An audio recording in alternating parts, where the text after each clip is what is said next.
Every time I open the fridge, I scrape off a few drops of water. I lick them clean, not leaving a single drop, but that's never enough. I put the ice chips into my mouth one by one. The crisp bite sends shivers through my body. When all the ice is gone, I still savor the taste. But I have to wait until tomorrow night to taste this treat again. I can't hold it back. I cry. After a long moment, I finally close the fridge door. I find a pack of expired cookies. I carefully scrape off the mold. I spread a little expensive caviar on top. It's barely enough to keep me alive, but it buys me another day. I've been trapped for 72 hours.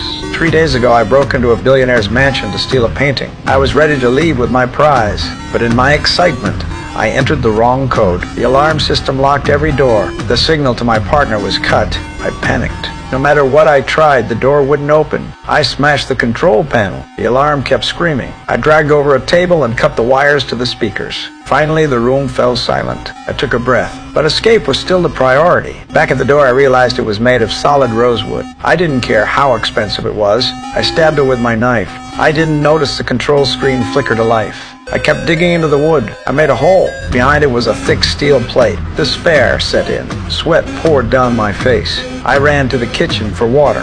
The main valve was shut. The gas was off. The fridge only had expired sauces. I collapsed onto the bed and prayed for a miracle. The next day, I saw the fruit on the table was made of stone. I grabbed one, smashed it against the glass.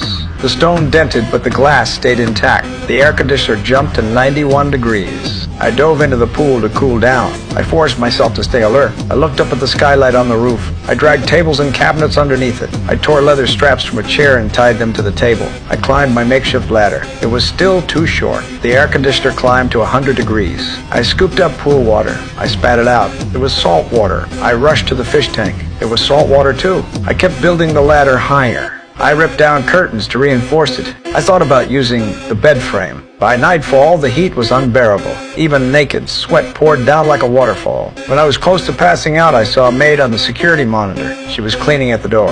Hope surged through me. I put on my clothes. I ran to the door. I pressed my ear against it, holding my breath. The door stayed shut. Back at the monitor, the maid was gone. She took the elevator and left.